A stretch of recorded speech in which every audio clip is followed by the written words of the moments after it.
US intelligence had warned Putin was planning exactly this, but how many really believed it? That a full-scale armoured and air assault against a European country was remotely possible. The early hours of this morning and the ugly clatter of Russian helicopter gunships swept away any such illusions. A military airbase just 20 miles or so from the capital, Kiev, under assault by airborne troops. In the skies above the city, 2 Ukrainian fighter jets raced towards the battle.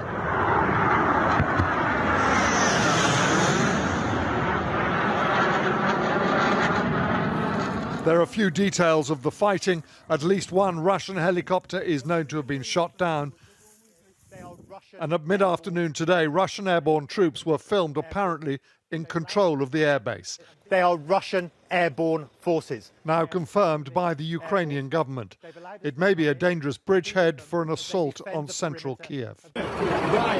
Russian attacks have stretched west almost to the Polish border. An airbase near Lviv hit by this cruise missile. Among more than 100 missiles launched last night, a precision strike appears to have taken out a radar station near the Black Sea coast in the south of the country. On 3 main axes from the north, the northeast and the south, here from Crimea, armoured vehicles and their support convoys were filmed driving through border posts, all marked with a white painted Z for recognition. Invincible as these columns may first appear, it's clear the Ukrainian defenders have had at least some success. Pictures of shattered armour appearing throughout today. Ukraine's president spoke to his nation this evening. What we're hearing today, it's the sound of a new Iron Curtain descending, cutting Russia off from the civilized world. It is our task as a nation to make sure that this Iron Curtain doesn't pass through our Ukrainian territory. This afternoon, Putin was addressing an assembled gathering of the wealthiest oligarchs in Russia, men likely to soon feel the full force of sanctions. Last night, as he announced the attack, he had thought nothing of hinting at nuclear war. Whoever tries to impede us, let alone create threats for our country and its people, must know that the Russian response will be immediate and lead to the consequences you have never seen in history. As he spoke, the UN Security Council had been in session. The Ukrainian ambassador didn't mince words to his Russian counterpart. There is no purgatory for war criminals. They go straight to hell, Ambassador. Across Europe, leaders had been woken to hear that once again, war has been unleashed on their continent.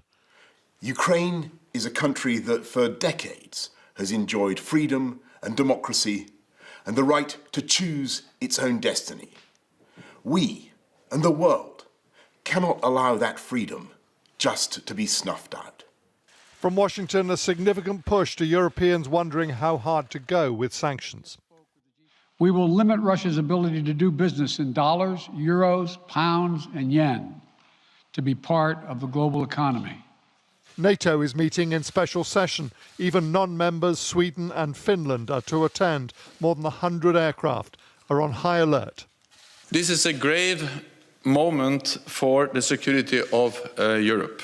This is a deliberate, cold-blooded and long-planned invasion.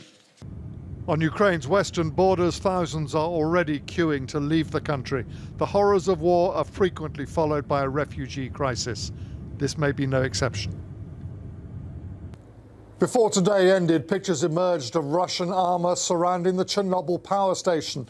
Almost unbelievably, there had been a firefight for control of it.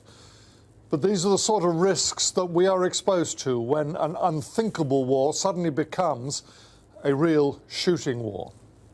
James Mason, News at 10, Kiev.